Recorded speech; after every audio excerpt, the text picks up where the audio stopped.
Squad Busters 2.0 arrive ce mardi 13 mai 2025. Voici l'ensemble des changements qui vont survenir. Désormais, vous allez devoir choisir avec quel héros vous allez commencer la partie. Le héros sélectionné deviendra donc le leader de votre squad. Chacun d'entre eux vont disposer d'une attaque spéciale. Par exemple, le roi des barbares effectuera une ruée vers l'avant, ainsi qu'un méga coup de poing qui projettera les ennemis touchés en arrière. L'archer queen, elle, pourra lancer une flèche spéciale qui fera repousser également les adversaires, puis ce projectile initial se divisera en 3 petites flèches. A noter que l'ensemble des coups spéciaux de chaque héros disposeront d'un passif, qui sera bien sûr automatique et non pas à activer. Certains héros comme Mortis auront une ruée spéciale lorsque vous utiliserez le boost. Désormais, vous pourrez améliorer les coups spéciaux, les passifs ainsi que les turbos de chaque héros. Pour cela, il faudra utiliser des points de héros que vous allez pouvoir obtenir via les quêtes quotidiennes. Tous les héros vont avoir une sorte d'aventure unique qui vous permettra de débloquer des skins, des emotes et des nouveaux squaddies. Les squaddies vont être les personnages qui vont pouvoir rejoindre votre héros au sein de votre squad lors de chaque partie. A l'instar des héros, ceux-ci vont avoir un passif améliorable. Au plus vous les améliorez, au plus vous débloquerez des nouveaux coups spéciaux pour vos héros. Il sera alors possible de cumuler 2 coups spéciaux supplémentaires activables in-game.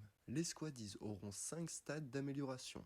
Baby, classique, super, ultra et ultimate. Le passif des squaddies devient plus fort quand vous les ferez évoluer pendant vos parties. Nouveau changement important, maintenant votre squad attaquera automatiquement même en mouvement et lorsque celle-ci sera immobile, votre squad attaquera encore plus rapidement. En plus des 2 coups spéciaux additionnels à choisir, vous allez devoir également sélectionner 2 squaddies en amont de chaque partie qui commenceront votre prochaine game aux côtés de votre héros. Ceux-ci seront donc ajoutés automatiquement à votre squad et vous les retrouverez beaucoup plus souvent dans les coffres. Chaque nouveau squaddies au sein de votre squad augmentera sa puissance et vous donnera bien sûr un nouveau passif pour chaque squaddies dans votre équipe. 5 grandes familles de squaddies sont également à noter. Les combattants, les tireurs, les gripsous, les invocateurs et les sprinters. Certains héros vont booster ces différents types de squaddies, donc de multiples combos vont pouvoir être possibles. Comment débloquer les héros et les squaddies? A savoir que dès la mise à jour du 13 mai, les 4 héros susnommés précédemment seront directement disponibles. Il sera possible pour les débloquer de les payer en pièces dans la boutique. Votre premier choix de héros gratuit devra se faire entre le roi des barbares et l'archer queen. Celui que vous ne choisirez pas sera immédiatement achetable en pièces dans la boutique.